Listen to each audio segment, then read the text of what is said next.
Bonjour à tous, merci de votre présence ici ou en visioconférence sur la plus belle avenue du monde. Écoutez, on a prévu donc cette conférence de presse ce matin pour vous parler un peu plus de la DEPAL. On s'était rencontrés au mois de décembre pour une première conférence de presse. Nous avions prévu de nous retrouver 6 mois plus tard. Nous sommes ces 6 mois plus tard, donc nous allons ouvrir cette conférence. Je vais d'abord commencer par vous présenter nos participants. À ma droite, Pascal Bredlou, qui est administrateur de la DEPAL, président des ETF et qui est en charge de la communication. À ma gauche, Olivier Morel, président de l'Unilet, qui aura l'occasion de vous parler un peu de nos travaux dans les filières.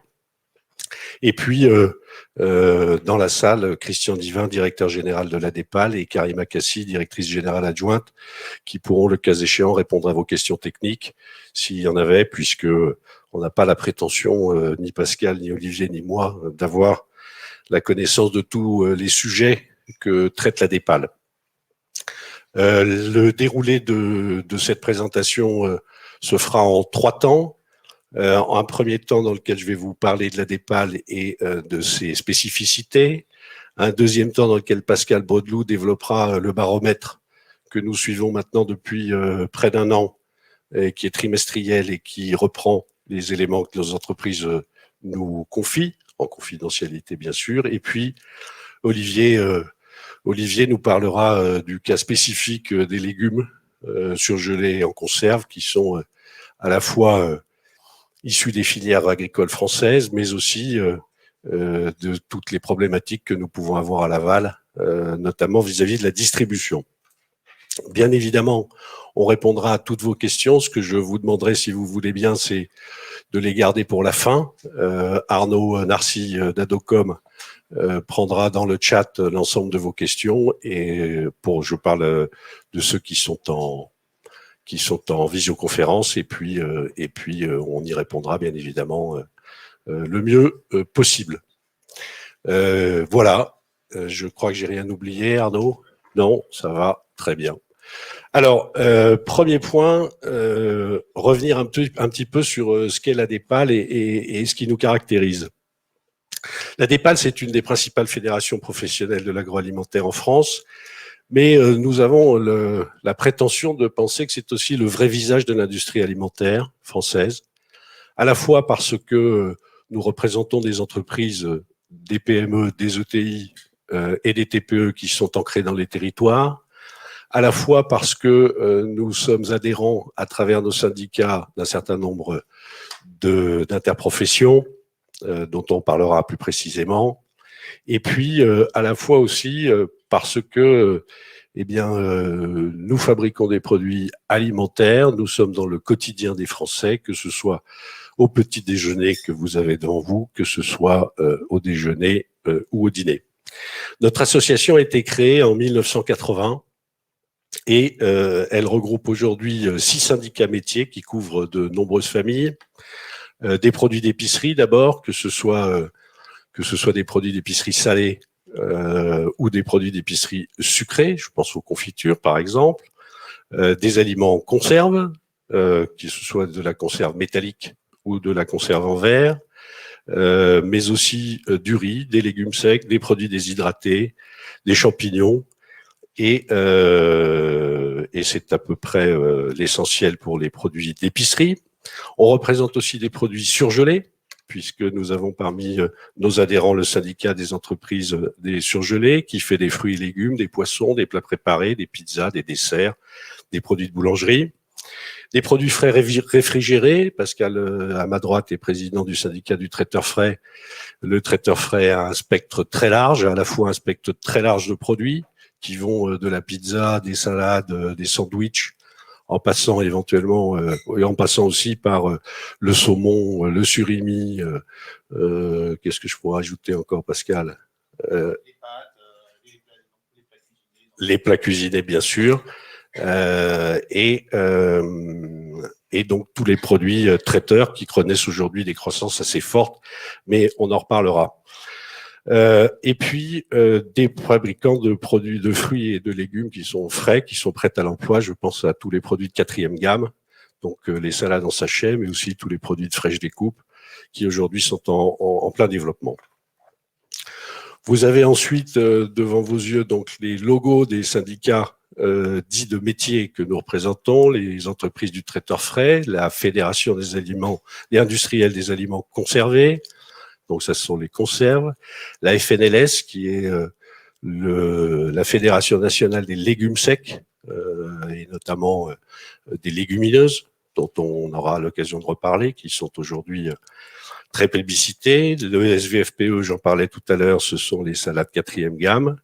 Le SVFPE, c'est le syndicat des fabricants de produits végétaux frais prêts à l'emploi. Les entreprises des glaces et des surgelés, et enfin le syndicat de la rizerie française, qui fait aussi partie de nos adhérents. Nous avons fait un travail d'analyse avec le cabinet Quadra il y a maintenant quelques mois pour appréhender plus précisément la représentativité de nos métiers. Aujourd'hui, nous représentons 128 000 emplois qui sont liés à l'activité de la DEPAL, avec 64 000 emplois directs, 52 000 emplois indirects et 11 000 emplois induits. Donc un secteur qui aujourd'hui pèse dans les territoires, un secteur qui est créateur d'emplois, des emplois directs et indirects, qui sont répartis sur l'ensemble du territoire et sur lequel nous investissons nos valeurs ajoutées, à savoir notamment tout ce qui concerne les investissements environnementaux, agroécologiques, etc. On aura l'occasion d'en redire 2 mots. Peut-être le slide suivant. Donc, un des points qui nous caractérise, c'est que dans ces emplois indirects, 33%, donc un tiers de ces emplois indirects, sont des agriculteurs ou des pêcheurs. Autrement dit, nous revendiquons un lien fort avec notre amont agricole, un lien qui a été construit de longue date.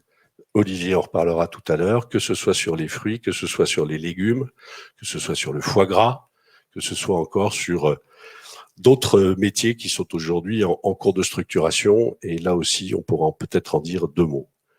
Donc, nous avons des liens de confiance et nous avons un ancrage territorial qui est très fort, puisque 577 sites sont répartis sur tout le territoire, avec des entreprises à taille humaine. J'insiste là-dessus, nous sommes des TPE, des PME et des ETI.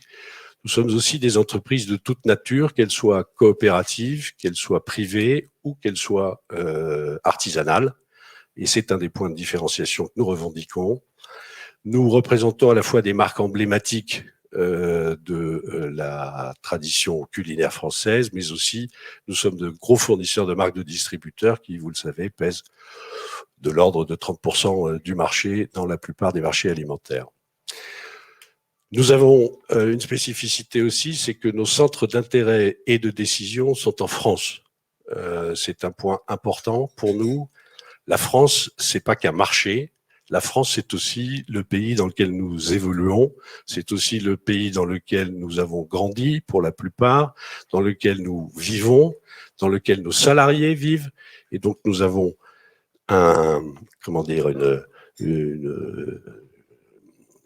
le besoin de mettre en avant ces produits et de mettre en avant nos territoires dans lesquels nous sommes très actifs. Et puis enfin, nous sommes des développeurs de filières innovantes, durables et attractives. J'en veux pour preuve par exemple les fruits, sur lesquels nous avons fait un gros travail, mais peut-être là aussi pourra-t-on en redire quelques mots a posteriori. Donc, juste cette carte pour que vous la visualisiez. Vous voyez que notre répartition est assez homogène, avec bien évidemment une prépondérance de la Bretagne, qui est une région agroalimentaire dynamique et depuis longtemps, la Vendée aussi, bien sûr, et puis le sud-ouest et le nord, qui là aussi affiche une densité assez forte. Donc la DEPAL, c'est aussi une certaine idée de l'alimentation qui est empreinte de modernité et de tradition, avec des savoir-faire et des produits qui assurent l'alimentation quotidienne des produits, avec des entreprises qui sont inscrites dans un modèle alimentaire et dans la tradition gastronomique française, mais pas que dans la tradition gastronomique française, puisque nous représentons aussi un certain nombre de produits très innovants, comme le surimi, qui aujourd'hui a connu un développement important sur ces dernières années, alors que il n'était pas traditionnellement fabriqué en France.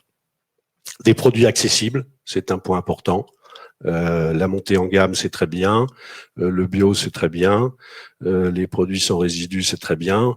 En revanche, il faut que tous ces produits restent accessibles aux consommateurs pour que bien tout le monde puisse en profiter.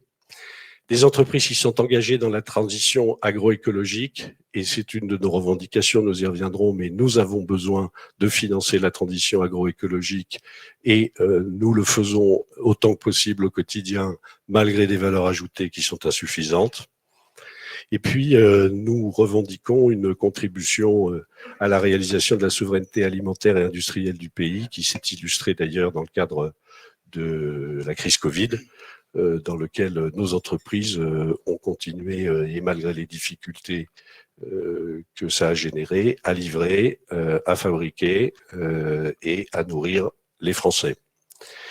Voilà un petit peu. Donc, la DEPAL porte la voix des TPE, des PME et des ETI de l'agroalimentaire en France, trouve et cherche des nouvelles voies pour se développer sur tous les territoires, avec notre amont agricole et les pêcheurs, bien sûr, puisque nous représentons la filière poisson aussi.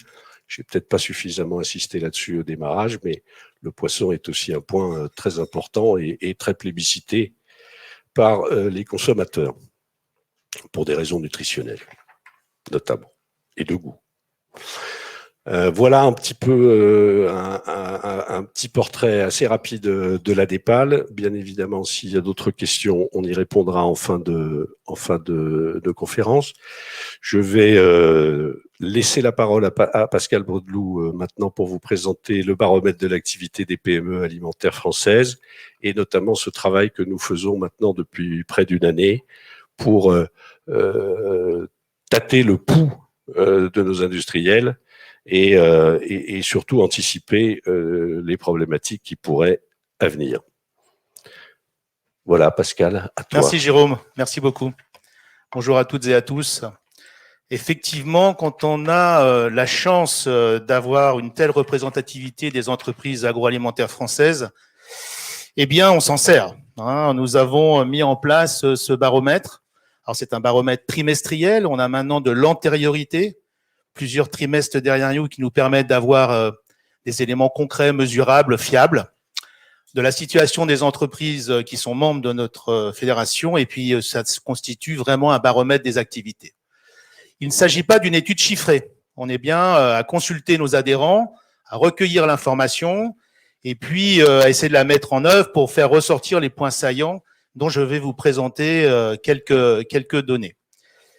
Ce présent questionnaire a été fait dans une période entre le dernier, pour avoir les chiffres les plus frais, entre le 11 mai 2021 et le début du mois de juin.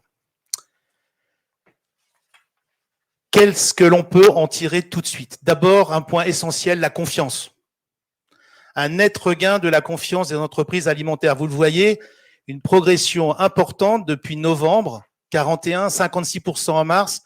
70% des entreprises membres de la DEPAL ont un regain de confiance. Les éléments sont là, mesurables, pour pouvoir établir des plans, des perspectives. Et vous savez que les entreprises ont besoin de perspectives pour pouvoir, et on le verra, investir, pour pouvoir se donner une marche à suivre.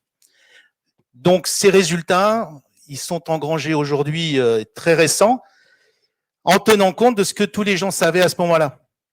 Et comme tous les jours, on en apprend un petit peu plus, eh bien, ce baromètre évoluera forcément.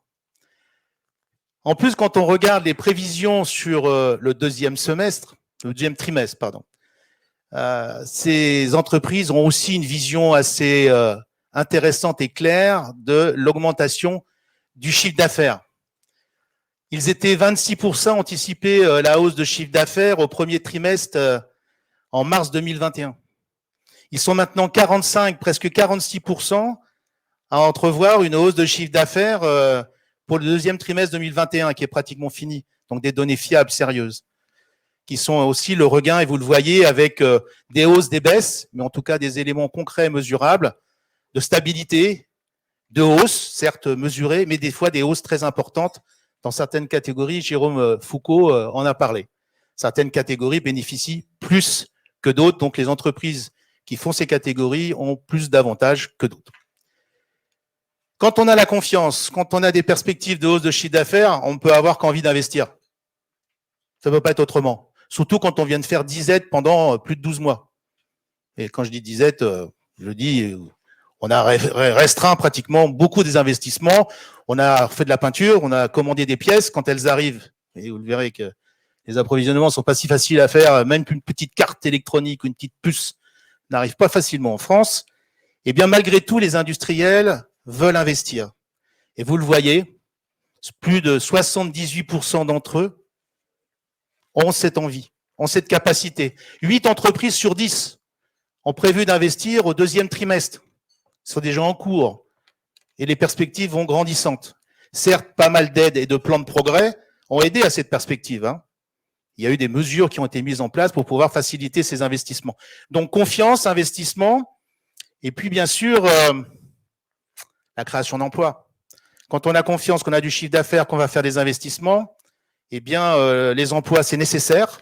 Et vous l'entendez tous les jours, certaines catégories n'ont pas cette chance de trouver l'emploi qu'ils souhaitent. C'est notre cas aussi chez nous. Nous avons des difficultés. Vous le voyez, premier trimestre, 23% des PME ont augmenté leurs effectifs, contre 9% avant. 26% anticipent une hausse de leurs effectifs, mais avec des difficultés de recrutement. Tant qualitatif que quantitatif. C'est pas toujours l'employabilité que l'on veut à tel endroit qui permet de réaliser le chiffre d'affaires. Il est donc absolument nécessaire de pouvoir motiver et mobiliser autour des entreprises, mais aussi autour des pouvoirs publics, l'employabilité dans nos métiers et la facilité d'accès à l'emploi. Certaines mesures récentes viennent d'être prises d'ailleurs pour faciliter tout ça, en particulier sur les contrats courts qui ont été globalement remis à l'ordre du jour après avoir été pratiquement gommés. Les recrutements, c'est une difficulté grandissante. Donc, c'est pas qu'un effet de chef d'entreprise qui dit j'ai du mal à recruter. C'est une réalité. Il manque du monde dans plein de métiers, dans les nôtres en particulier. Et on ne forme pas des opérateurs sur ligne ou des gens en campagne ou des gens en transformation si facilement que ça. Il y a des filières à mettre en œuvre, il y a à suivre des parcours. Et vous le voyez, 71% des PME ont des difficultés à recruter. C'est pas une, c'est pas deux, c'est pas trois, c'est 71%. C'est très significatif. Quand on a de l'emploi et qu'on ne peut pas remplir cet emploi, c'est quand même désolant, aussi bien pour les gens qui cherchent du travail, les premiers, que pour l'employabilité de nos métiers, mais surtout aussi la bonne marge des entreprises et leur équilibre. Et comme ça ne suffisait pas, dans les pas bonnes nouvelles, on a des grosses contraintes sur les approvisionnements. 79% des difficultés d'approvisionnement. C'est plus 10% par rapport à mars. À ce rythme-là, dans 4 mois, on est à la fin de l'été, il n'y a plus l'approvisionnement. Où toutes les entreprises à 100% ont des difficultés majeures. Et vous le voyez, ça va grandissant. Une hausse des coûts, un manque de disponibilité, les matières premières gravement touchées. Vous l'entendez, beaucoup de nos catégories aujourd'hui dans l'ADEPAL sont touchées. Alors, certaines sont très emblématiques. On va prendre les fruits. Problématique de météorologie, problématique il fait trop chaud, il fait trop froid, de façon exacerbée, ce qui fait qu'il y a un vrai manque. Il y a un manque sur la pomme, dans tous ceux qui travaillent la compote ou les fruits cuits, ont une vraie difficulté. Ça se traduit par un manque de matière, mais ça aussi, ça se traduit par des hausses. Donc, matière première, des hausses. Les légumes n'ont pas été épargnés. Des emblavements à des moments où il a gelé, des gels qui ont été très précoces ou très longs, ont fait que les matières premières sont devenues un peu plus difficiles à trouver. Il existe des solutions, elles sont toutes mises en œuvre par les entreprises. Le fait d'être en fédération permet aussi d'avoir une synergie pour pouvoir aller de l'avant et trouver des solutions. Mais c'est aussi amplifié par des problèmes qui sont liés à des matières premières autres que la matière première agricole. Les emballages. Vous n'êtes pas sans savoir que sur les plastiques, on a des hausses de 10 à 20% du prix du plastique. C'est énorme. Sur les cartons, on va de 20 à 60%. comment répercuter de telles hausses quand de l'autre côté, vos prix de vente n'ont pas cette flexibilité et c'est un vrai problème. Et je crois qu'à aujourd'hui, en tout cas, démarre une discussion sur le sujet à l'Assemblée nationale sur le rapport du député Besson-Moreau, dont nous sommes occupés, mais là, Jérôme en reparlera encore plus que moi. Et puis le métal, valeur sûre, certaine, certes, mais le métal a aussi subi et est en train de subir une hausse. Alors, ce sont des matières premières mondiales pour la plupart, donc soumis à différents cours. Il nous faut absolument, et vous le voyez, hein, toutes les entreprises par catégorie se trouvent impactées par tout ça. Ça vient alimenter la problématique de la hausse des matières premières et ça vient alimenter le fait que la répercussion dans nos prix de vente sont difficiles à percevoir. Comme ça ne suffisait pas, nos clients, pour la plupart, en tout cas ceux de la distribution, plus classique de la grande consommation, ont continué ou ont augmenté la hausse des pénalités qui était déjà un point saillant quand on était en plein confinement l'année dernière, en 2020. On avait demandé au gouvernement un moratoire pour essayer de minimiser ces pénalités parce qu'elles étaient d'un impact majeur sur les comptes d'exploitation. Et compte tenu des difficultés qu'on avait en amont de logistique potentielle, de matières premières, d'approvisionnement, il était quasiment impossible d'être à 100% sûr de l'ensemble de nos approvisionnements. Et donc, on demandait de la mansuétude, de la collaboration, ce qui a eu lieu dans beaucoup de cas. Hein. C'est clair qu'on a pu travailler de concert avec la distribution. Mais à aujourd'hui, un tiers des entreprises sont concernées par des hausses de pénalités logistiques. On a l'impression qu'il y a une vanne qui s'est ouverte et d'un seul coup, on est reparti à la hausse. Il est absolument nécessaire qu'on surveille ça avec attention. Ce baromètre, étant trimestriel, permettra de suivre avec beaucoup d'attention et nous ferons le rapporteur de ces éléments des entreprises au plus près du terrain dans l'ensemble de nos communications. Il y a quand même un secteur qui, lui, est en grande souffrance. Secteur de la restauration, la RHD, le CHR, peu importe son nom. En tout cas, tous ceux qui sont presque libres depuis quelques semaines, quelques jours, je dirais, de pouvoir réouvrir leur établissement à peu près correctement. Il n'empêche que les entreprises qui les fournissent, et on le voit au premier trimestre 2021, c'est une baisse de plus d'un quart du chiffre d'affaires pour plus de 70% des entreprises alimentaires. C'est énorme. C'est énorme. Et donc, pour contrecarrer ça, il faudra que la reprise soit, j'allais dire presque violente, mais en tout cas importante. Ça, c'est un point. Mais surtout qu'elle soit soutenue et pas épisodique, qu'elle soit aussi, comme elle est météo dépendante, accompagnée d'éléments favorables qui ne soient pas liés au hasard. Donc, pour les entreprises et ces entreprises à la DEPAL, c'est pratiquement plus de 20% de leur chiffre d'affaires. Hein. En moyenne, la RHD fait 20% du chiffre d'affaires des entreprises. C'est quand même un secteur très important qui est fortement impacté. Donc, vous le voyez, des points, et Jérôme Foucault va revenir dessus, des points positifs, on est clair, la confiance, les perspectives de chiffre d'affaires, de l'investissement, et puis des points plus compliqués, plus délicats, sur lesquels on attire l'attention de tout le monde, et la vôtre en particulier, hein, mais aussi pour l'ensemble des pouvoirs publics qui nous écoutent, qui nous reçoivent, mais on voudrait qu'ils nous entendent mieux. Voilà. Jérôme, j'ai présenté ce panorama pour que ça soit une première, mais aussi le début d'une série. Merci Pascal, effectivement, c'est un outil de travail intéressant sur lequel nous allons continuer à vous nourrir et aussi à affiner nos prévisions. Ça marche, ça ? Ouais. Donc, un retour de la confiance des entreprises, un secteur résilient qui crée de l'emploi, mais qui a du mal à recruter, de fortes tensions sur les disponibilités des matières premières, qu'elles soient agricoles ou qu'elles soient emballages, sachant que les emballages subissent une volatilité de plus en plus accrue compte tenu et de la mondialisation et de la consommation en Chine et d'un certain nombre probablement de spéculations sur l'amont. Des hausses des coûts de production et des matières premières, je viens d'en parler. Un impact fort des fermetures de la restauration malgré tout sur l'activité de nos industriels. Et puis, last but not least, des tensions dans les relations avec la distribution, avec des hausses de pénalités logistiques qui se systématisent, des demandes de baisse de prix, des demandes de promotion supplémentaires. Bref, la nécessité de revenir à un système plus vertueux et à un système de création de valeur et d'une dynamique, puisque l'industrie alimentaire, notamment les PME, les ETI, est dans les territoires, elle crée de l'emploi, elle est un facteur d'excellence en France. Nous sommes reconnus dans le monde entier pour la qualité de nos produits, pour notre innovation, pour la sécurité alimentaire que nous apportons. Et pourtant, les projets en cours sont probablement mortifères pour notre métier. Nous reviendrons là-dessus.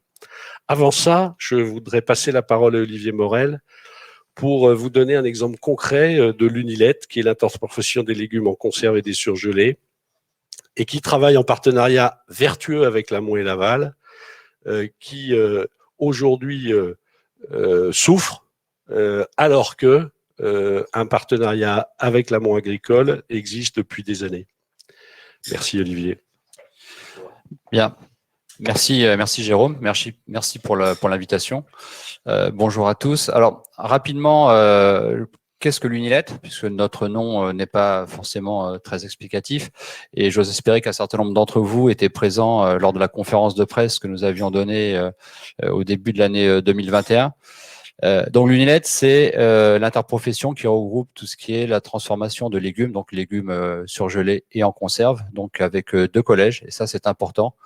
Donc d'un côté les producteurs et de l'autre côté les transformateurs, donc adhérents également de la FIAC. Point très important, c'est que les décisions se prennent de manière collégiale et que le financement de l'interprofession, et on en reparlera un petit peu après, se fait à parité entre les 2 collèges, donc producteurs et transformateurs.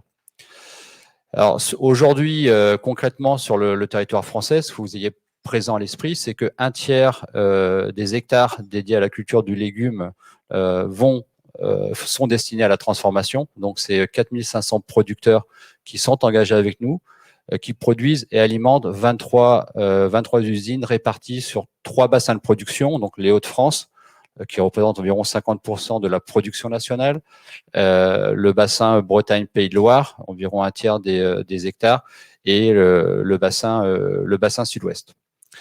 La France, aujourd'hui, est le premier fabricant de conserves en Europe et le 4e producteur concernant les surgelés. Alors, si on revient à la genèse de l'Unilette, pour aller de contractualisation, c'est un terme aujourd'hui que l'on entend revenir de manière rémanente dans le but de créer de la valeur ajoutée, et Jérôme Foucault l'a mentionné à plusieurs reprises. Ce qu'il faut savoir, c'est que l'interprofession n'a pas attendu les tergiversations de nos parlementaires pour comprendre les bienfaits de la contractualisation, puisque dès 1945, donc sortie de la guerre, les producteurs et les transformateurs se mettaient d'accord une fois par an, donc sur des contrats d'approvisionnement des usines, sur lesquels étaient fixées les conditions d'approvisionnement, les prix et les volumes. Donc prémisse. Et au fil de l'eau, les 2 collèges se sont aperçus que la contractualisation c'était bien, mais qu'en fait il y avait plus de choses à mettre en commun et que leur destin était lié, très clairement. C'est qu'un industriel ne restera pas sans avoir un amont très fort, et vice-versa, c'est qu'un amont très fort ne pourra pas bien valoriser sa production s'il n'y a pas un acteur industriel puissant. Donc l'évolution s'est faite en se disant on a plus de choses à mettre en commun que de contractualiser. Et dès les années 60, s'est créée l'interprofession en disant il faut aussi qu'on travaille sur les aspects techniques, et on y reviendra tout à l'heure. Jérôme Foucault en a parlé. L'agroécologie est un point important et un des facteurs de création de valeur ajoutée pour la filière.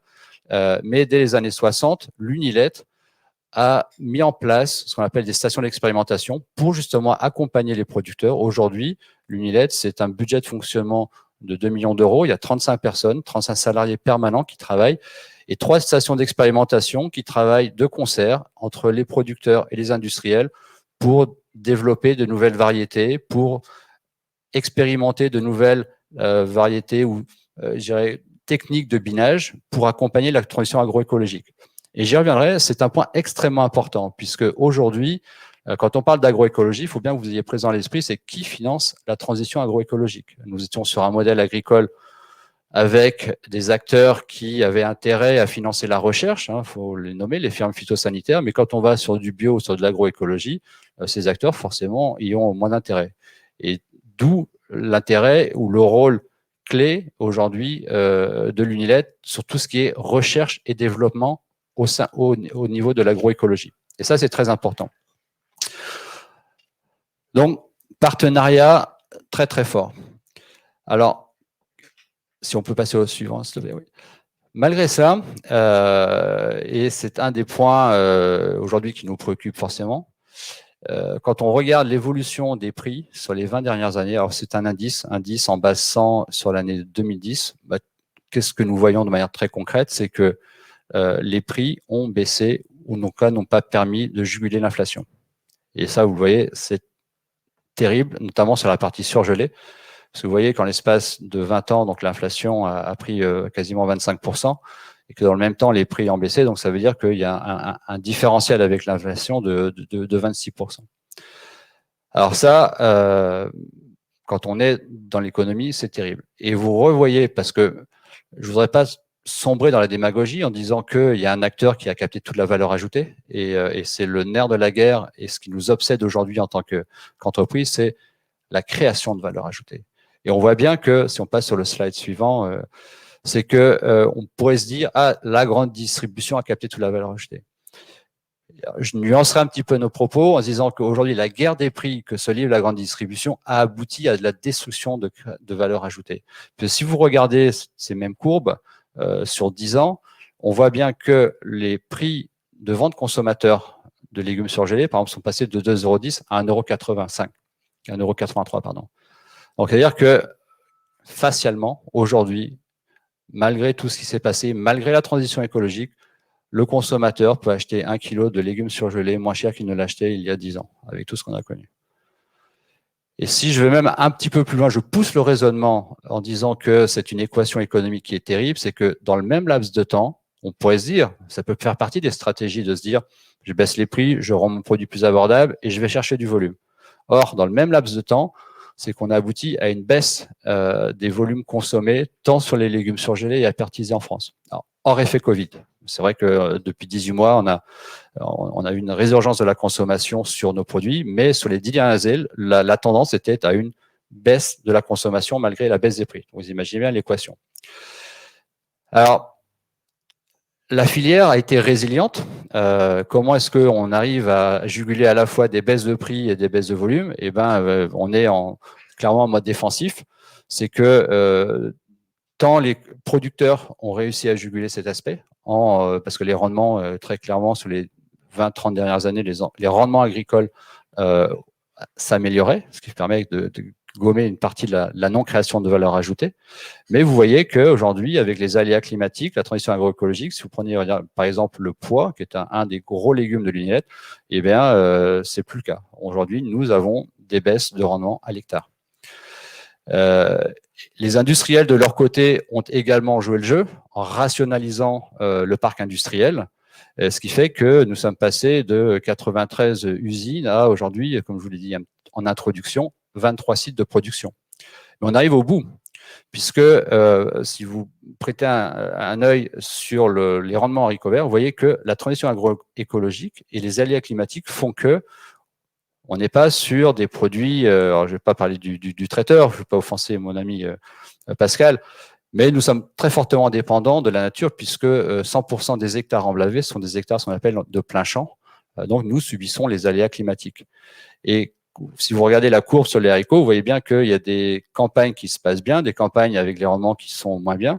Mais force est de constater qu'avec un parc industriel aujourd'hui qui est réduit, on va dire, pour absorber le minimum et essayer de saturer les sites au maximum, quand nous avons des campagnes, on va dire, plutôt surabondantes, le parc industriel n'est pas capable d'absorber ces excès de production. Ce qui fait qu'il peut arriver de laisser des légumes, ce qu'on appelle des légumes dans les champs, parce que on n'a pas la capacité industrielle pour les passer. Et ça, en termes de productivité de la filière, vous imaginez bien que c'est terrible, sans compter l'aspect sociétal de laisser des produits dans les champs et puis pour les producteurs.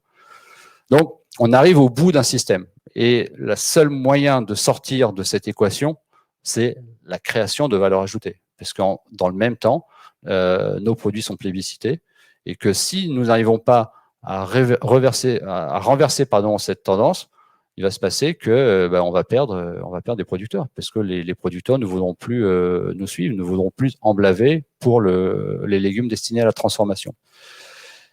Et la conséquence de ça, puisque je rappelle que dans toutes les discussions qu'aujourd'hui nous entendons et dans le plan du gouvernement, la France, grande puissance agricole, n'est pas autosuffisante en termes de consommation de légumes surgelés et apertisés. Ça, il faut que vous l'ayez tous bien présent à l'esprit. Nous ne sommes pas autosuffisants sur la consommation de légumes surgelés et apertisés. Alors, quand on parle de souveraineté alimentaire, nous, on est parfait. Nous avons des excellents industriels, très reconnus, mais aujourd'hui, le contexte franco-français fait que nous ne sommes plus autosuffisants. Et malgré le fait, et c'est là le côté, je dirais, paradoxal de l'équation, et encore une fois, le but étant, on ne pourra pas avoir un bon plan d'action, alors je vais parler en langage un peu plus business ou de bonnes lois, si on ne pose pas correctement le diagnostic. Aujourd'hui, force est de constater, les consommateurs plébiscitent les légumes en conserve et surgelés. Le 21e siècle sera végétal.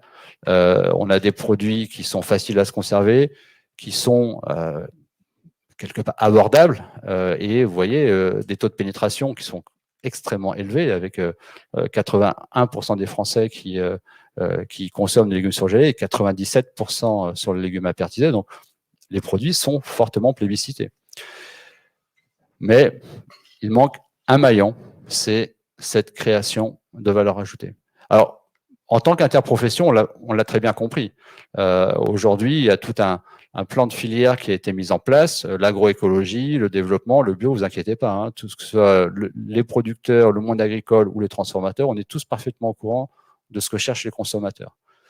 Donc, on a commencé à travailler et aujourd'hui, nous sommes plutôt en avance, et c'est ce qu'on vous avait présenté au mois de janvier, plutôt en avance sur notre plan de filière avec le développement des surfaces en bio, le développement de la certification environnementale. Aujourd'hui, 40% des exploitations françaises sont passées en certification environnementale. 5% des hectares aujourd'hui sont passés en culture biologique.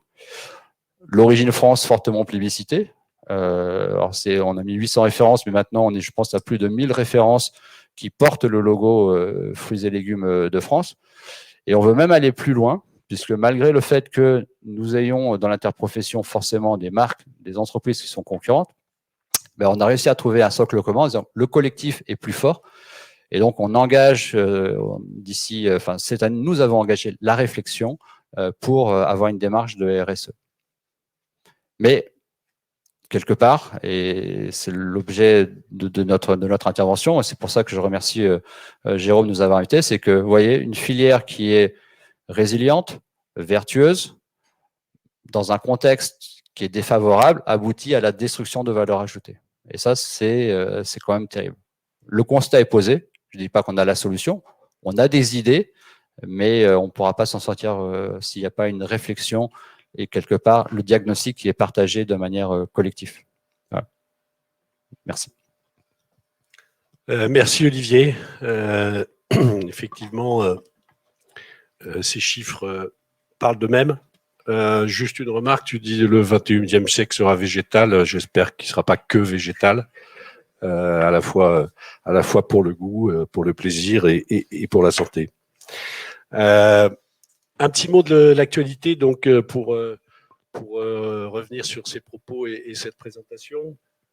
Donc nous estimons que la proposition de loi Besson-Moreau qui est aujourd'hui à l'Assemblée nationale telle qu'elle est écrite aujourd'hui, et malgré les propositions d'amendements et d'amélioration d'amendements que le rapporteur lui-même a proposé avant-hier, je crois, ne fera pas sauter le verrou de la distribution, et c'est bien là un de nos problèmes de revaloriser nos produits, de financer à la fois nos investissements, nos innovations, mais aussi la transition agroécologique.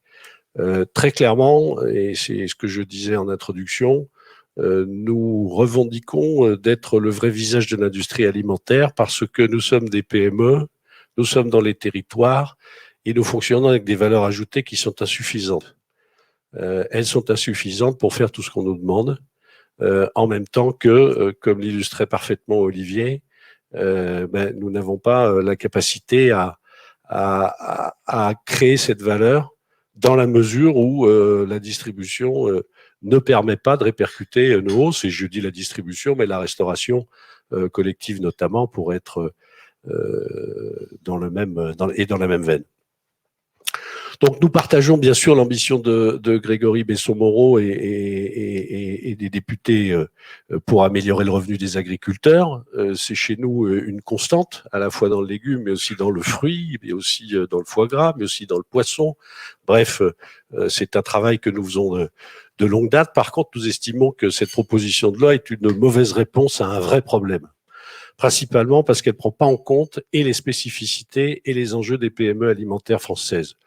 Pourtant, comme je le disais aussi, nous sommes dans les territoires, nous investissons nos valeurs ajoutées localement, que ce soit à travers nos investissements directs ou que ce soit à travers nos salariés qui résident autour de nos usines.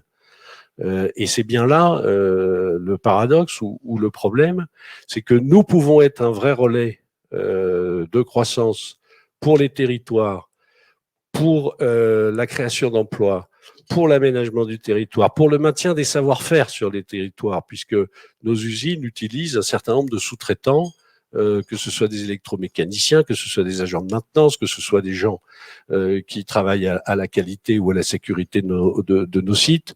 Et ces savoir-faire disparaîtront si nous disparaissons aussi. Elle fait peser donc cette proposition de loi une des contraintes sur la transformation.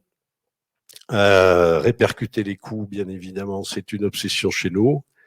Et puis, améliorer la répartition des valeurs ajoutées entre les différents maillons de la filière, que ce soit les agriculteurs, les transformateurs, mais aussi des distributeurs, mais le tout dans un cercle vertueux et avec une construction du prix qui va de l'amont jusqu'au dernier maillon de la chaîne, c'est-à-dire le consommateur. Autrement dit, nous avons aujourd'hui un contexte dans lequel l'inflation ou l'augmentation, le pouvoir d'achat et l'obsession du gouvernement et notamment du ministère de l'économie et des finances. Néanmoins, il est clair que quand je prends l'augmentation que serait la capacité de répercuter nos coûts sur une boîte de petits pois, on va se situer entre 1 et 2 centimes à l'unité de vente consommateur. On appelle ça de l'inflation, ou en tout cas on nous dit que c'est de l'inflation. Par contre, quand on va prendre tous la 5G qui arrive, ce sera pas de l'inflation. Et pourtant, je ne pense pas que nous paierons la 5G au même prix que ce que nous payons aujourd'hui la 4G ou la 3G pour certains. Donc, il y a là 2 poids 2 mesures et à mon avis un problème de choix de société entre est-ce que on veut une alimentation saine, durable, accessible à tous et néanmoins créatrice de valeur, ou est-ce que on préfère de la 5G ou des tablettes toujours plus performantes. Il me semble qu'il y a là 2 poids 2 mesures et un vrai problème de choix de société qu'il faut trancher. Voilà pour le chapeau. Alors nos propositions, puisque on va pas critiquer sans proposer, ce serait pas normal, et il est vrai que nous avons aussi à participer à ce débat.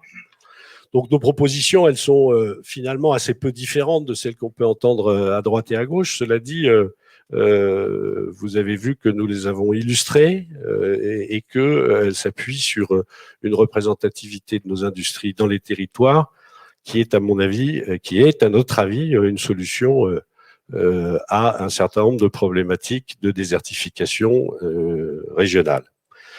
Donc, premièrement, permettre aux transformateurs de répercuter des hausses de coûts et les hausses et les baisses de coûts, des matières premières agricoles et des emballages dans leur prix de cession. Mettre en œuvre la non-négociabilité du tarif et la redéfinition du seuil de revente à perte. On pourra développer ce point-là si vous le souhaitez. Prendre en compte les difficultés d'application des dispositions de la proposition de loi dans son état actuel sur les produits alimentaires assemblés. Je pense notamment aux produits qui sont composés de multiples matières premières. Le ministère de l'Agriculture avait pris l'exemple de la pizza. Ils avaient mis 4 ingrédients dans la pizza. En général, il y a 12 ingrédients dans une pizza. Donc, s'il faut aller mettre le prix de l'anchois et celui de l'olive, on n'a pas fini. Pendant ce temps-là, la concurrence internationale, qu'elle soit allemande, qu'elle soit espagnole, qui est déjà présente sur le sol français, va vendre des pizzas pendant que nous, on sera en train d'écrire nos prix d'achat. Pour les donner d'ailleurs en lecture à nos clients qui, bien évidemment, nous challengeront en disant « mais ton confrère, là, lui, il achète moins cher que toi, donc ça veut dire que t'es pas bon, que t'achètes mal ». Donc on part sur des discussions qui n'en finiront pas. J'ajoute aussi que dans nos métiers, la part de la matière première agricole pèse entre 60 et 80% de prix de revient. Donc, dès lors que la négociation portera sur autre chose que la matière première agricole, qu'est-ce qui va nous rester ? Je crois que là, on a un vrai problème.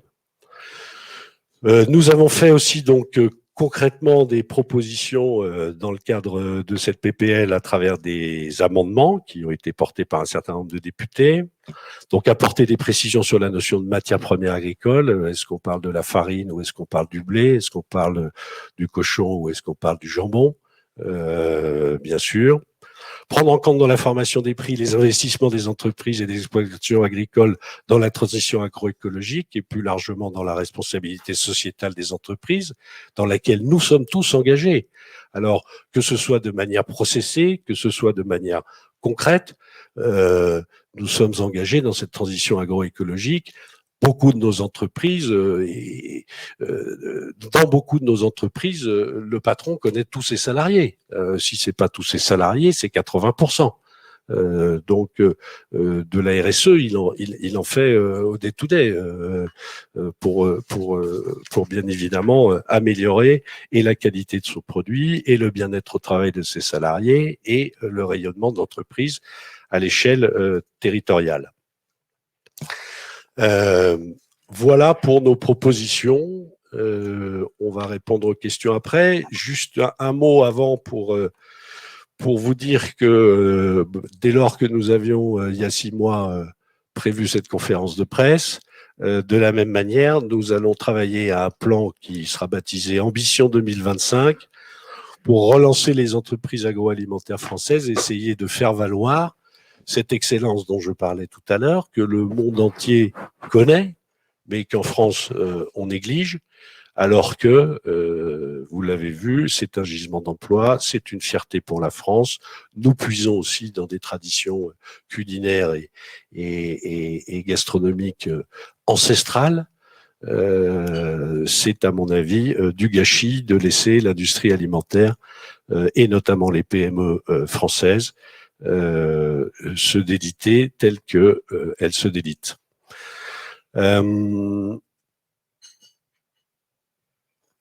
Voilà, nous réitérons notre demande d'être intégrés aux instances de concertation avec les pouvoirs publics pour porter ce point de vue qui n'est pas celui des autres. Et puis, nous nous tournons d'ores et déjà vers l'avenir pour faciliter la prise en compte des demandes de nos entreprises adhérentes. Nous vous présenterons notre plan Ambition 2025 en faveur de l'agroalimentaire en début d'année 2022. Et j'espère que nous aurons le plaisir de vous retrouver à cette date en présentiel. Je crois que Pascal a envie de parler. Oui, j'ai une envie forte. On a présenté ce baromètre d'une façon très positive avec des points d'inquiétude et puis des points d'optimisme. C'est difficile de garder son optimisme, ses capacités d'investissement et on le voit avec ce baromètre qui est vraiment en temps réel, hein, quasiment, tout en ayant ces contraintes dont on vient de parler avec Olivier, avec Jérôme. Et pour avoir interrogé, vu participer avec nos différents adhérents, étant moi-même un adhérent, je pense que c'est une vraie contrainte, celle de l'international que tu as cité également, la compétitivité de l'agroalimentaire français hors de nos frontières ne peut pas être annihilée par une distorsion de concurrence. Nous sommes régis par des lois, les lois de la concurrence en France, dans nos propres territoires, mais aussi en Europe. Et je pense que l'ADEPAL, avec ces éléments de baromètre, et je vais rester moi uniquement sur la partie baromètre, c'est doté d'un outil qui va nous permettre de piloter et en même temps savoir comment on fait quand on a 400% de hausse du fret maritime, des conteneurs qu'on a ou qu'on n'a pas d'ailleurs. Comment on fait pour avoir des hausses sur l'énergie qu'on ne peut pas compenser, sur les matières premières comme le plastique, le métal, le carton, d'avoir des problèmes de campagne météo, c'est vraiment dans ce baromètre la traduction de ce que vivent les entrepreneurs français, TPE, PME, ETI, au quotidien. Et on voulait vraiment, au travers de ce point d'actualité, et je parle que de ce point-là, dire à ceux qui sont en train de débattre aujourd'hui, hein, tu l'as dit, et par la voix de Jérôme et de l'ADEPAL, qu'il faut nous écouter et il faut surtout ne pas hésiter à nous consulter encore plus. C'était la fin de l'intervention. Et je pense que nous serons tous là pour donner les bonnes réponses à un vrai problème. Nous. Merci Pascal. C'était un cri du cœur. Oui. Vous l'avez compris. Eh bien, écoutez, si vous en êtes d'accord, on passe aux questions. Je crois qu'il y en a dans la salle. Voilà. Bonjour, Gérard Lepuis, l'humanité.fr. Moi, j'aimerais savoir, à partir d'un ou deux exemples concrets, comment fonctionnent les pénalités logistiques et combien ça peut coûter à une entreprise, par exemple.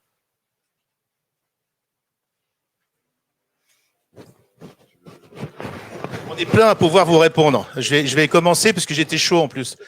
Et la question est très très bonne. D'abord, c'est régi en fait par les CGV, hein, les conditions générales de vente, où on s'engage réciproquement dans un contrat biparti, voire triparti dans certains cas. Et donc il faut respecter ce qu'on dit, il faut dire ce qu'on va faire, il faut faire ce qu'on a dit. Bon, sauf quand vous avez une crise, comme on vient de vivre un confinement important, vous avez forcément des impondérables imprévus dans les CGV. Personne n'a marqué dans les CGV crise. Enfin, en tout cas, pas de cet ordre-là. Et donc, le but, c'est de pouvoir travailler de concert sur les bases qui sont fixées dans les CGV pour pouvoir anticiper, échanger, négocier, bien sûr, ça fait partie d'une négociation, en étant d'une part intelligent dans la demande, puis intelligent dans la réponse. On est co-responsable dans ces pénalités. Elles sont basées sur des indices, des indicateurs, des pourcentages qui sont connus au départ, mais elles peuvent aussi se trouver être des pénalités envoyées de façon unilatérale, que si vous ne payez pas, on ne vous commande plus rien, alors que c'est pas, je veux dire, c'est pas légal au sens stricto sensus. Et donc, il faut après entamer des palabres qui, en fait, aboutissent à quoi? On paye, voire on négocie des prix à la baisse. Ce qui est dans nos entreprises des points qui sont durs à supporter, financièrement, j'entends. Hein. Jérôme, tu complètes. Oui, je vais juste compléter. Je ne sais pas si Olivier, tu veux dire un mot avant. En fait, effectivement, ce que disait Pascal, c'est qu'on s'engage sur un taux de service, concrètement une entreprise. Ce qu'attend la distribution, c'est un taux de service de manière commune dans le business, c'est 98,5% de taux de service. Sauf que quand vous avez ne serait-ce qu'une pandémie, le 16 mars 2020, la GMS c'est plus 30%, la RHF moins 80%. Ça, il n'y a personne qui pouvait le prévoir. Et dans le cadre de l'interprofession Unilette, on produit une fois par an. Hein, c'est que si on fait plus 30%, une fois que la récolte de haricots verts au petit pois est passée, on est incapable de gommer ça. Donc concrètement, c'est que quand vous n'êtes pas au rendez-vous sur le taux de service sur lequel vous êtes engagé contractuellement dans les conditions générales de vente, ben, vous avez des pénalités qui arrivent. Alors ça, c'est l'aspect. Mais ce qu'il faut aussi avoir présent à l'esprit, c'est que le taux de service ou la logistique dans la distribution, c'est un centre de profit. C'est une manière d'aller chercher de la marge, alors en jouant de manière plus ou moins artificielle. mais c'est une réalité avec laquelle on doit faire aujourd'hui et que les entreprises en face doivent se muscler avec des services d'administration des ventes justement pour être capables, justement, comme le disait Pascal, d'aller argumenter et justifier que on était. Mais ça prend énormément de temps. Et de moyens. Et on pourrait peut-être compléter en disant que ce qu'on a vu arriver sur cette année 2021, je parle de 2021 et pas de 2020, c'est maintenant des frais de dossier de pénalité. Alors, c'est des petites sommes, hein, c'est insidieux, hein, ça peut être 10 euros, 15 euros. Le problème, c'est que quand vous êtes une PME, vous n'avez pas les moyens de traiter ça, vous n'avez pas le personnel pour faire ça. Donc, du coup, tout ça vient au fil de l'eau et puis multiplié par le nombre de fournisseurs, ça finit par faire des sommes colossales avec un cas. Il y avait eu une atténuation de cet effet-là pendant la crise parce que le gouvernement est intervenu pour modérer. Il y avait eu une demande forte de faire un moratoire sur les pénalités logistiques jusqu'à la fin de l'année 2020. Et d'un seul coup, on a l'impression qu'il y a un robinet qui s'est ouvert. Donc les entreprises, vous l'avez vu dans le panorama, constatent une recrudescence de ces demandes. Donc on alerte sur le fait que c'est en train de repartir. Attention, c'est une alerte vécue par les entreprises de façon différente d'ailleurs, en fonction des produits, des métiers, etc. Donc c'est notre but aussi de tirer un petit peu cette sonnette d'alarme. Autre question ? Olivier Dauvert, j'ai 3 questions, une de forme, une d'actu et une de fond. La question de forme, est-ce que l'agro ne souffre pas de sa désunion aujourd'hui dans l'expression de vos positions?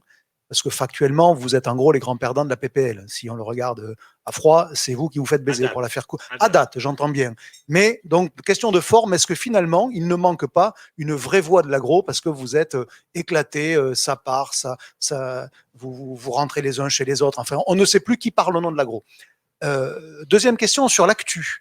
Est-ce que finalement, vous ne réclamez pas un retour à la loi Galan? Quand je lis non-négociabilité du tarif, est-ce que ça veut dire que cette époque-là, elle vous allait? La question est super simple, c'est est-ce que ça t'allait, oui ou non, ce cadre législatif?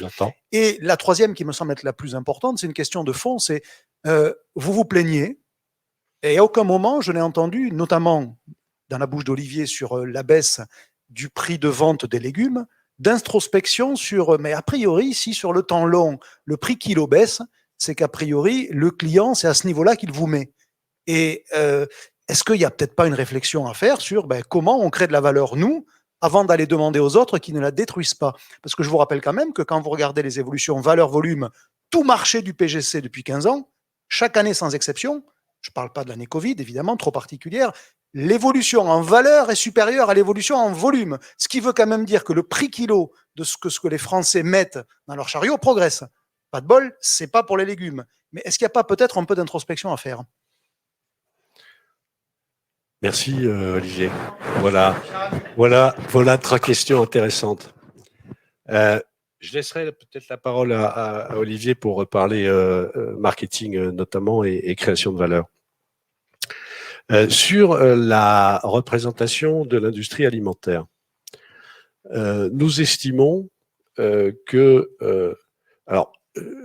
vous savez, comme moi, que l'industrie alimentaire aujourd'hui, c'est de l'ordre de 200 milliards d'euros de chiffre d'affaires, dont à peu près la moitié est fait par 25 grands groupes, peut-être 30, et l'autre moitié par des PME, des ETI et des TPE que nous revendiquons de représenter. Les valeurs ajoutées de ces grands groupes, qui en règle générale sont sur des filières qui d'ailleurs ne sont pas touchées par la PPL Besson-Moreau, que ce soit le cacao, que ce soit le thé, que ce soit le café, que ce soit les eaux minérales. L'ensemble de ces grandes filières ne sont pas touchées et sont sur des valeurs ajoutées qui sont nettement supérieures à nous. Il est clair que nous n'avons pas les mêmes problématiques que ces gens-là.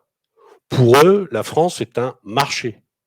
Pour nous, la France n'est pas un marché, la France est le pays dans lequel nous avons grandi et le pays que nous voulons voir sortir par le haut de la problématique dans laquelle nous sommes. Donc, nous estimons, peut-être à tort, mais il me semble que c'est le bon curseur, nous estimons que c'est pas parce que ça s'ingère que c'est de l'alimentation, d'abord, et deuxièmement, que nos problématiques sont très différentes des entreprises internationales, notamment, qui sont worldwide et qui sponsorisent qui l'Euro, qui la Coupe du Monde de rugby, qui je ne sais quelle grande manifestation internationale, alors que nous, c'est plutôt le club de rugby, le club de foot, les relations avec une école, les relations avec une université locale, qui sont, à mon sens, le vrai visage de l'industrie alimentaire en France, transformateur en France, et cherchant à valoriser les produits de l'agriculture française. Voilà pour la première réponse. Est-ce que ça vous convient? Ok.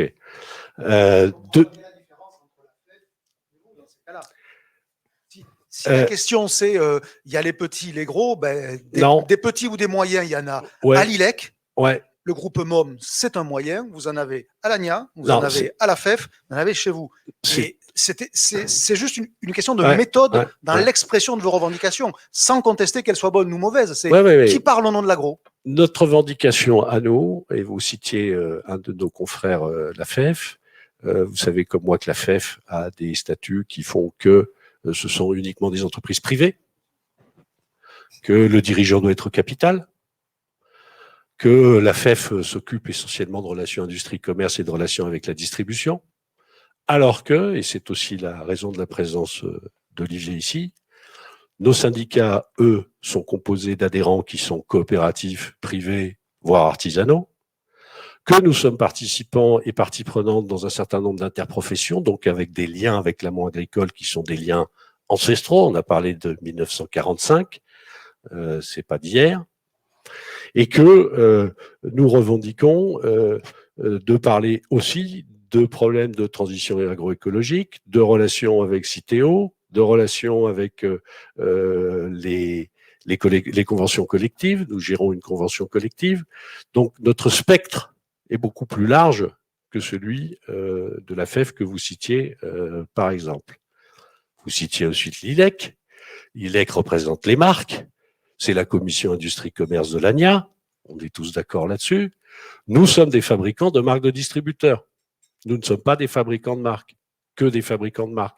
Nous sommes aussi des fabricants de marques de distributeurs qui pèsent de l'ordre de 30% de marché sur la plupart des marchés aujourd'hui existants.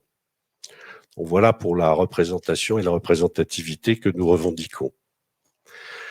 Pour ce qui concerne votre deuxième question que j'ai oubliée. Ah, la loi Galland. Alors, sans parler d'un retour à la loi Galland qui me paraît un peu désuet, nous estimons que le système qui fonctionnait avec des marges arrière et qui permettait et à l'industriel et au distributeur de sécuriser une partie de sa marge était plus vertueux que le système dans lequel nous sommes. Il est plus vertueux a fortiori parce que il permettrait aussi, par le biais de la sécurisation d'une partie de nos marges et de la sécurisation d'une partie des marges des distributeurs, de sécuriser les marges des agriculteurs. Et créerait mécaniquement de l'inflation, mais nous revendiquons le fait que cette inflation sera relative, c'est un terme économique, alors que la vraie inflation aujourd'hui est portée par toutes les dépenses contraintes que nous avons les uns les autres, que ce soit le téléphone portable, que ce soit Internet, que ce soit, que sais-je encore, les assurances ou d'autres dépenses contraintes sur lesquelles nous n'avons aucun levier. Moi, il me semble, quand je prends l'autoroute, je découvre que le prix a augmenté, personne ne m'a demandé mon avis. Elle est là, l'inflation. L'alimentation, aujourd'hui, c'est 10 à 12% du budget des ménages. Dès lors que sur les produits alimentaires ou de l'alimentation au quotidien, il y aurait un peu d'inflation, c'est pas ça qui va faire exploser l'inflation à l'échelle nationale. Quant au dernier point qui parle de nos problématiques marketing, et je vois bien où nous allons. Je passe la parole à Olivier. Non, mais vous avez tout à fait un point. De toute façon, c'est pour ça que j'ai bien insisté dans mon propos de dire que la création de valeur ajoutée, enfin, il n'y a pas une captation de la valeur ajoutée par un des acteurs de la filière. Mais qu'aujourd'hui, la valeur ajoutée qui peut être créée, je pense qu'on se trompe de combat, je vais être très clair. Aujourd'hui, le consommateur, il veut du produit plus simple, il veut du produit du sans résidus de pesticides, il veut du bio. Et quand on entend de manière démagogique certains distributeurs, alors on sait très bien qu'il y a un aspect de marketing, dire que on vendra le bio au prix du conventionnel, quelque part, on envoie un mauvais message aux producteurs. Parce que l'innovation aujourd'hui, on a des entreprises qui sont fortes, qui réussissent. Je dirais que le drame aujourd'hui du secteur, j'ai bien parlé de l'écosystème français, c'est qu'on a un maillon qui est pas non plus en excellente santé, la distribution française. Moi, j'ai vu la distribution française et très clairement à l'international et je me suis servi de la distribution française à l'international pour exporter mes produits il y a de nombreuses années, mais j'ai aussi également vu la distribution française se rétracter et sortir du marché français. À l'inverse, aujourd'hui, nos industriels agroalimentaires réussissent plutôt pas mal à l'international. Donc, ça veut dire qu'il y a un vrai savoir-faire, comme le disait Jérôme Foucault, qui est reconnu à l'international, mais qui ne permet pas suffisamment de capter de valeur ajoutée sur le marché français. Donc, aujourd'hui, ça passe par l'innovation, l'agroécologie, c'est pour ça qu'on y va à fond là-dessus. Maintenant, c'est que c'est ce système de guerre des prix, je pense, qui détruit de la valeur ajoutée. Le consommateur, très concrètement, vous avez vu les valeurs, les prix de vente consommateur d'un légume surgelé. Honnêtement, vous mettez 2-3 centimes de plus dans le budget d'une famille pour acheter 2-3 centimes. Je peux vous assurer que ça change la couleur du compte d'exploitation des industriels. Et du coup, ça lance une dynamique d'innovation parce que quand on regarde un petit peu ce qui se passe en dehors du marché français, en Europe ou ailleurs, vous voyez le prix de vente consommateur au kilo, d'un kilo de haricots verts, par exemple, c'est un benchmark qu'on utilise régulièrement, c'est vendu plus cher, même sur des pays a fortiori qui auraient un pouvoir d'achat moins élevé. Je pense à l'Espagne, par exemple, on pourrait se dire, je peux vous assurer que les produits surgelés sont mieux valorisés en Espagne qu'en France. Donc, je pense que c'est un dommage collatéral du système ou de l'équation de la situation dans laquelle se trouve la distribution française où on se base sur la guerre des prix. Mais la création de valeur ajoutée, elle commence pas là. Mais ça n'empêche pas que, effectivement, après, chaque entreprise a sa stratégie. Ce qui n'est pas non plus la création de valeur ajoutée, c'est que sur certains secteurs d'activité, je pense par exemple sur le légume surgelé, 80% du volume est fait au-dessous de la MDD. Donc, quelque part, comment l'industriel seul peut ramener de la création de valeur ajoutée s'il n'y a pas une alliance aussi forte ou une volonté conjointe avec le distributeur d'aller capter de la valeur ajoutée par de l'innovation, par de l'agroécologie. Donc, c'est pour ça qu'il manque un main. Ou la restauration, de la même façon, absolument, ou la restauration. En France, c'est 50-50 entre la restauration et effectivement, c'est ce que je n'ai pas dit. Oui, Olivier, toujours les questions très pertinentes, comme beaucoup.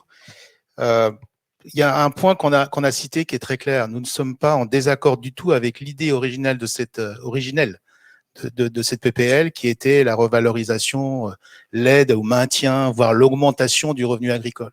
On est tous des entreprises. Toutes les entreprises sont proches de leur hameau agricole, à travers leur filière, voire même pilotent leur hameau agricole, etc. Donc, c'est vraiment quelque chose qu'on partage. Sauf que comme le gouvernement voulait rééquilibrer les rapports de force entre les maillons de la filière, c'est pas en supprimant un, en sacrifiant un, qu'on améliore la filière. Et on a un peu cette impression-là, ça a été dit, qu'on est un peu sacrifié sur le schéma. On a disparu. Les transformateurs intermédiaires entre la production agricole, l'amont agricole et la distribution a disparu. On nous retrouve nulle part. Donc, effectivement, on se raccroche à des choses qu'on connaît. On a parlé du SRP, on a parlé des marges arrière, on a parlé des pénalités logistiques, on a parlé… OK, mais au bout, après, on en fait quoi? On les a constatées, elles sont réelles, hein, voilà. Et comment on peut les répercuter, les partager? Des expériences très valorisantes ont été faites encore l'année dernière et l'année d'avant sur le partage. Une augmentation des prix d'achat à l'amont agricole, très identifiée, la transparence avec la distribution, et donc ce qui impliquait une hausse de prix. En gros, je vous prends un exemple qui n'est pas à retenir en tant que pourcentage, 5-6% de hausse de l'achat agricole, ne donnait même pas 1% de hausse au prix de vente. C'était bien moins que ça, c'était 0, quelque chose. Tout le monde n'a pas voulu en entendre parler. Quelle est la motivation derrière tout ça? Le transformateur, il a tout intérêt à fidéliser sa filière, ses approvisionnements, la qualité, d'acheter du français, c'est ce qui est recherché. Et en plus, on est dans nos territoires. Mais si on n'a pas la possibilité après de répercuter quelque chose, je pense que c'est le défaut de ce système, et c'est ce contre quoi on se bat, où on décrit les affres et les conséquences. Voilà. Juste un mot que j'ajouterais quand même, c'est que le rapport de l'Observatoire des prix et des marges publié récemment montre clairement que la distribution a amélioré ses résultats, tandis que l'industrie a été le grand perdant du système. Donc, effectivement, il n'y a pas eu de captation de valeur ajoutée par un acteur, si on regarde peut-être sur 10 ans. Enfin, dans l'actualité récente, c'est ça qui prédomine.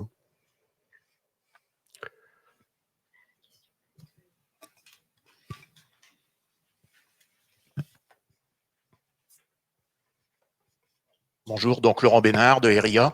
Juste, je vais sortir un peu du débat sur les prix et les marges, en fait. Il y a aussi une crise en ce moment technique, si je puis dire, oxyde d'éthylène. Je pense que vos produits sont également touchés, pour partie. Je crois qu'il y a des différences de mise en œuvre entre la France, l'Allemagne et d'autres pays européens. Est-ce que vous pouvez nous en dire quelque chose?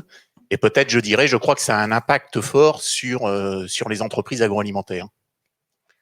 Alors, je vais peut-être passer la parole à Karima Kassi, qui est directrice générale adjointe de la DEPAL et qui suit ce dossier comme le lait sur le feu.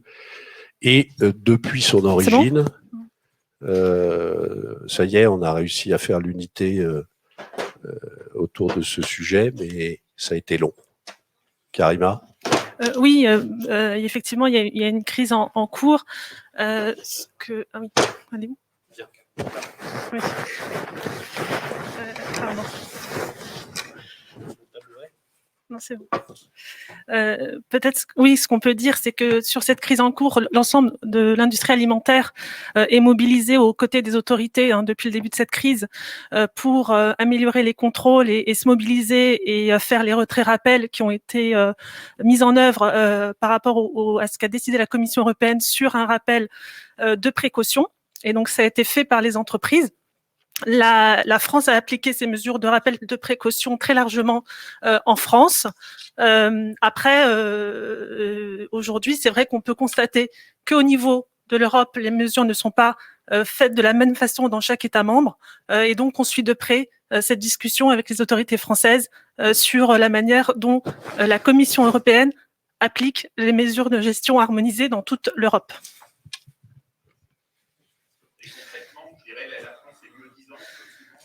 Aujourd'hui, la France applique le principe de précaution. Ça veut dire qu'elle va rappeler au-delà, même si les produits n'ont pas de problème pour la sécurité du consommateur, la France fait un rappel de précaution très largement. C'est pour ça qu'en France, on a de nombreuses références qui sont rappelées, même si elles n'ont pas de problème de sécurité pour le consommateur. Le principe précédent de proportionnalité n'a pas été mis en œuvre de la même façon que précédemment. C'est ça. Puisqu'avant, il y avait de la proportionnalité. On ne rappelait pas tout. Quand on décelait une identification de la problématique, on essayait de cerner la problématique, d'étendre un peu plus large, mais on ne disait pas, alors, toute la catégorie, vous rapatriez. D'ailleurs, je crois, Karima, qu'il y a des avancées hier soir. Peut-être encore un petit peu plus. On a écho que la Commission européenne est en train de réfléchir justement avec une réunion des États membres pour discuter de la manière dont les États membres ont mis en œuvre au niveau européen ce principe de précaution, puisque il faut effectivement de la proportionnalité dans cette gestion de crise pour qu'on ait une harmonisation des mesures de gestion. Et votre intuition est la bonne, Monsieur Bénard. Effectivement, pendant que nous on retire les produits, eh bien, d'autres produits prennent leur place et sont fabriqués dans d'autres pays européens, par exemple. Et par rapport à la question tout à l'heure sur l'unité de l'agroalimentaire, c'est un des sujets sur lequel la DEPAL a invité l'ensemble des fédérations, y compris l'ANIA, à participer ensemble, côte à côte, pour la défense de nos entreprises. Parce que les préjudices sont quand même énormes au point de vue. Les préjudices sont énormes au point de vue financier. On parle de plusieurs centaines de millions d'euros de préjudices pour nos entreprises. Alors, bien entendu, la priorité, c'est la santé et la sécurité du consommateur. Il faut toujours le rappeler, il ne faut jamais l'oublier. Mais néanmoins, l'ensemble des fédérations et l'ensemble des métiers sont concernés par cette application, je dirais, très stricte en France par rapport aux autres pays européens. Et on demande à ce que vraiment ces mesures soient harmonisées réellement au niveau européen. Et on a bon espoir parce que l'administration française écoute aujourd'hui cette position de l'ensemble des fédérations et des entreprises françaises. Et donc, je pense que nous sommes dans une partie qui va se régler, mais toujours et constamment dans le souci du respect de la santé du consommateur. Il ne faut jamais oublier ça. Merci.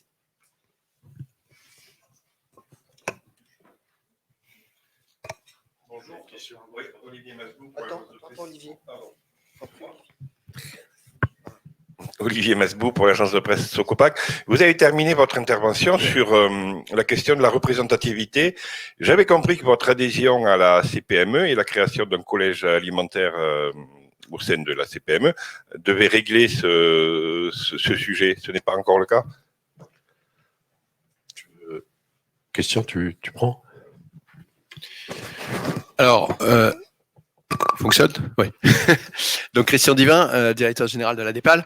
Donc, en effet, nous avons adhéré à la CPME et nous sommes en train de travailler avec l'ensemble des fédérations adhérentes à la CPME à une plateforme commune pour mettre en place ce qu'on va intituler officiellement la CPME production alimentaire, puisque au sein de la CPME, il y a d'autres métiers alimentaires que la production. Il y a des restaurants, il y a des cafés, il y a des distributeurs, en particulier toutes les personnes franchisées des grands distributeurs. Et donc, nous créons une production alimentaire et dans quelques semaines, nous ferons au niveau de la CPME certainement une conférence de presse pour lancer avec les fédérations qui y adhèrent ce nouvel appui à nos entreprises. Et c'est important pour nous que la CPME, qui est une confédération, qui donc est à un niveau équivalent à celui du MEDEF, bien entendu, puisse nous apporter son appui tant sur les questions sociales qu'on a évoquées tout à l'heure avec les conventions qui sont importantes, que sur les questions économiques, où ils ont d'excellents connexions et dont ils nous apportent la vision. Par exemple, on parlait des matières premières tout à l'heure dans la discussion. Vous avez dû voir passer des communiqués de presse sur les augmentations des matières premières industrielles où on parle du bois, on parle de l'acier, on parle de l'aluminium qui sont communs à toute l'industrie française. Et donc, on se retrouve parfaitement dans cette problématique et dans cette discussion. Voilà. Mais est-ce que ça va rendre votre représentativité automatique grâce à la représentativité de la CPME? Le fait d'adhérer à la CPME nous donne accès d'ores et déjà à un certain nombre de représentativité au niveau gouvernemental, puisque la CPME est représentée dans un certain nombre d'instances. On parle par exemple à l'instance de gestion des organismes d'éco-contribution, entre autres là-dessus. Il y a encore des domaines sur lesquels la CPME n'avait pas travaillé. Je pense par exemple au Conseil national de l'alimentation, je pense au comité de suivi des relations commerciales à la CEPC, sur lequel l'absence jusqu'ici d'une branche production alimentaire à la CPME n'avait pas permis à la CPME d'être reconnue par les pouvoirs publics. La demande portée par le président de la CPME, François Asselin, et son délégué général, Jean-Hugues Duménil, va dans le sens de demander aux pouvoirs publics, du fait de l'introduction de cette nouvelle section, une reconnaissance au niveau des pouvoirs publics et du gouvernement, qui du reste est écoutée avec attention, puisque la CPME est écoutée des pouvoirs publics en tant que telle. Voilà. Je ne sais pas si ça répond à votre question. Merci. Et bien évidemment, cette plateforme a vocation à s'élargir. Oui, Arnaud? Oui, j'ai Sylvie Caria des marchés qui pose une question qui va d'ailleurs s'adresser plutôt au président de l'Unilet, qui concerne la souveraineté en légumes. Sylvie nous dit que certains légumes se cultivent forcément à l'étranger. Quelle serait la part de consommation qui pourrait être rapatriée? Alors, c'est tout à fait pertinent. Même si on parle de réchauffement climatique, il faudra encore quelques années avant de cultiver du poivron en Bretagne. Donc oui, c'est un fait. On sera jamais complètement autosuffisant de par les changements des pratiques agriculturales. Maintenant, j'ai pas de données précises par rapport à. On pourrait regarder au niveau du LUNET. Je ne sais pas si Cécile, vous avez des informations, mais j'ai pas de chiffres précis en tout cas à communiquer. Mais c'est un fait que de toute façon, il y aura toujours des légumes qui seront importés, notamment tout ce qui est légumes méditerranéens, même si on commence à avoir des tentatives justement parce que l'origine France aujourd'hui est vraiment quelque chose de plébiscité par les consommateurs, et ce qui fait que on commence à voir, notamment dans le sud de la France, des tentatives pour cultiver des légumes, on va dire, tendance méditerranéenne, destinés à la transformation. D'ailleurs, à cet égard, on pourrait peut-être citer l'exemple de la tomate, la tomate d'industrie, qui en France aujourd'hui pèse 180 000 tonnes par an, je crois, alors que l'Italie et l'Espagne sont respectivement à 2 500 000 tonnes chacune. C'est un chiffre qui a été divisé par 10 sur les 20 dernières années. Alors bien sûr, la tomate italienne, ça a une vraie légitimité. Par contre, je ne pense pas que la tomate française soit moins légitime que la tomate espagnole. Voilà des travaux sur lesquels nous travaillons au sein de la Sonito, qui est une interprofession dans laquelle nos syndicats sont adhérents. Donc il y a là aussi des facteurs d'espérance. Dès lors que nous pouvons répercuter les surcoûts à l'aval.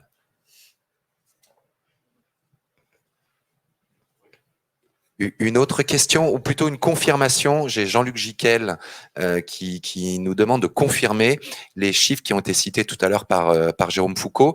Le CA Alimentaire France est de 200 milliards d'euros. La moitié est réalisée par 30 multinationales ou grands groupes, l'autre moitié par des PME. Est-ce que c'est bien ça? C'est à peu près ça, oui. Alors, le 200 milliards d'euros est pas tout à fait. Je crois que les chiffres du ministère de l'Agriculture, c'est 213 milliards d'euros, dont 45 milliards d'euros de produits importés, ce qui donne un petit 180 pour ce qui est fabriqué en France.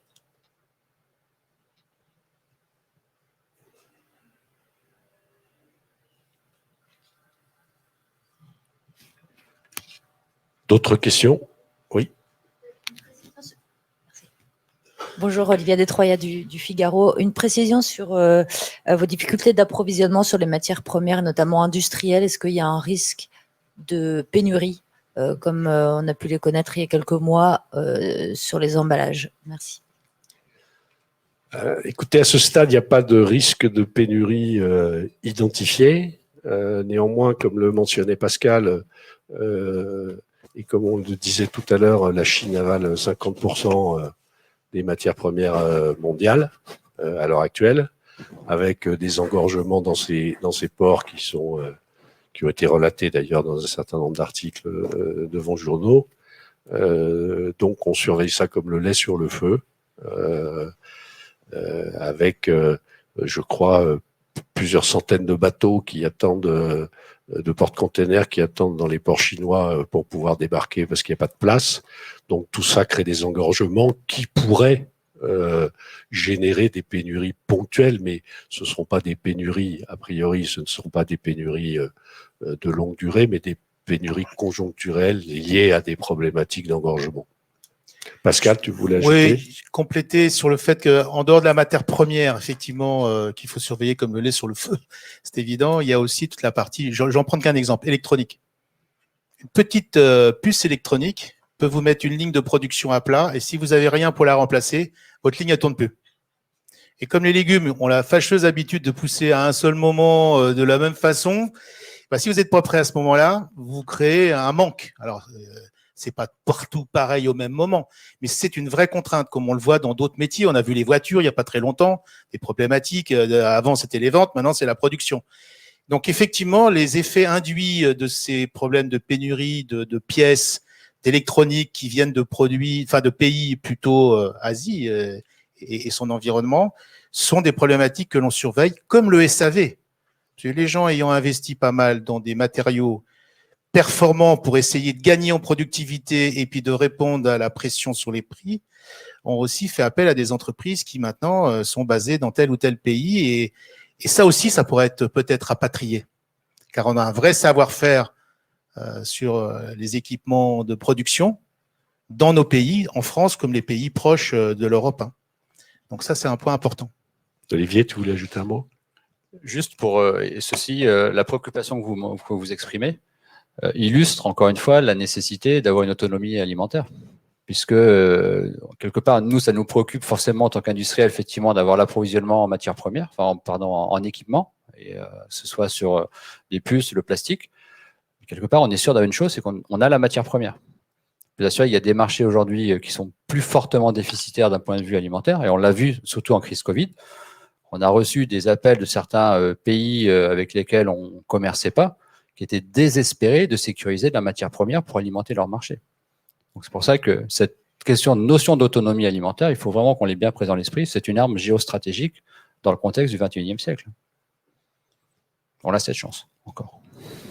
Moi, j'atténuerais le fait entre les produits de longue conservation qui poussent par des campagnes à des moments précis dans l'année, les produits frais se refabriquent assez fréquemment, parce que leur durée de vie est relativement courte. Et on le voit là avec la reprise et la sortie du confinement. Des secteurs entiers, je parle des produits traiteurs que je connais bien, le traiteur qu'on appelle de la terre, par opposition au traiteur de la mer, c'est des croissances de l'ordre de 16%, 17% en ce moment, qui sont conjoncturelles, qui sont pas structurelles, qui sont conjoncturelles. Une partie sera structurelle, parce qu'on compare à des effets de base de l'année dernière où on était plein dedans et les chiffres étaient pas bons.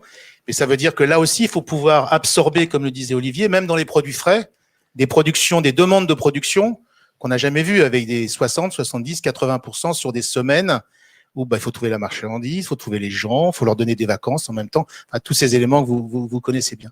Donc c'est un vrai défi. Vrai défi. Même les sorties de crise sont un vrai défi.